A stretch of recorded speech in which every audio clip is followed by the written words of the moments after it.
ভূপৃষ্ঠের নীরবতার আড়ালে লুকিয়ে আছে এক অস্থির পৃথিবী, যে পৃথিবী কখনো শান্ত, কখনো মুহূর্তের কম্পনে বদলে দেয় নদীর পথ, ভূমির রূপ আর মানুষের জীবন। বাংলাদেশের ইতিহাসেও এমন ভূকম্পন এসেছে যা শুধু ঘরবাড়ি নয়, বদলে দিয়েছে মানচিত্র। 1762 সালের কম্পনে সেন্ট মার্টিন উঠে এসেছিল সমুদ্রের তল থেকে, আর 1787 সালের ভূমিকম্পে পুরনো ব্রহ্মপুত্র পথ বদলে জন্ম নেয় আজকের যমুনা। বিশাল জলরাশির যমুনা নদী, এটি শুধু বাংলাদেশের অন্যতম বৃহৎ নদী নয়, এর জন্ম কাহিনীও এক ভূপ্রাকৃতিক বিপর্যয়ের ফল।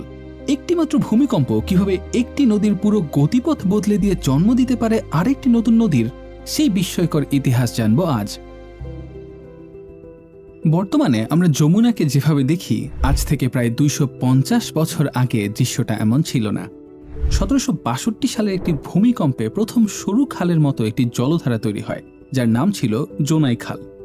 তখন ব্রহ্মপুত্র নদের মূল ধারাটি জোনাই খাল থেকে প্রায় 100 কিলোমিটার পূর্বে ভৈরব বাজারের কাছে মেঘনা নদীর সাথে মিলিত হতো। এই গতিপথটি এখন পুরাতন ব্রহ্মপুত্র নামে পরিচিত। 1787 সালের 2রা এপ্রিল এই অঞ্চলে আনুমানিক 8 মাত্রার এক ভয়ঙ্কর ভূমিকম্প হয়। নদীবিজ্ঞানীরা মনে করেন এই ভূমিকম্পই ছিল ব্রহ্মপুত্রের গতিপথ পরিবর্তনের প্রধান কারণ। বিশেষ করে ভূমিকম্পের ফলে ভূ অভ্যন্তরে স্থায়ী পরিবর্তন আসে। ভূতত্ত্ববিদদের মতে এই তীব্র কম্পনের ফলে ময়মনসিংহ ও তার পার্শ্ববর্তী অঞ্চলের ভূখণ্ড, যা মধুবর ট্র্যাক নামে পরিচিত, সেটির উত্তর দিকের নদীর তলদেশ উঁচু হয়ে গিয়েছিল। ভূবিজ্ঞানের ভাষায় এটিকে টেকটনিক উত্থান বা টেকটনিক আপলিফট বলা হয়। এই ভূমিকম্পের ফলে মধুপুর গড়ের ভূখণ্ড উত্থিত হয় এবং ব্রহ্মদেশের তলদেশ ভরাট হয়ে যায়, যার ফলে নদীর পানি ধারণ ক্ষমতা কমে যায়। ভূমিকম্পের কারণে সৃষ্ট ভূমি উত্থানের ফলে ব্রহ্মপুত্র নদের মূল স্রোতধারাটি পূর্বের গতিপথ পরিবর্তন করে দক্ষিণ পশ্চিম দিকে প্রবাহিত হতে শুরু করে, জোনাই খালের মধ্য দিয়ে প্রবেশ করে এবং খালটিকে একটি বিশাল নদীতে পরিণত করে।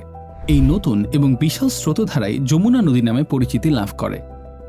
একই বছর অর্থাৎ 1787 সালে সিকিম, ডুয়ার্স ও রংপুর এলাকায় অস্বাভাবিক বৃষ্টিপাত হয়। এতে তিস্তা নদীর একটি বড় স্রোত যমুনা নদীতে এসে যোগ দেয়, যা যমুনাকে আরও ভয়ঙ্কর রূপ দেয়।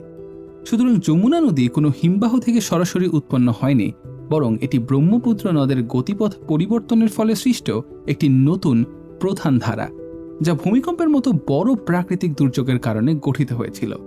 এটি কুড়িগ্রাম জেলার মধ্য দিয়ে বাংলাদেশে প্রবেশ করেছে এবং গোয়ালন্দ ঘাটের কাছে পদ্মা নদীর সাথে মিলিত হয়েছে।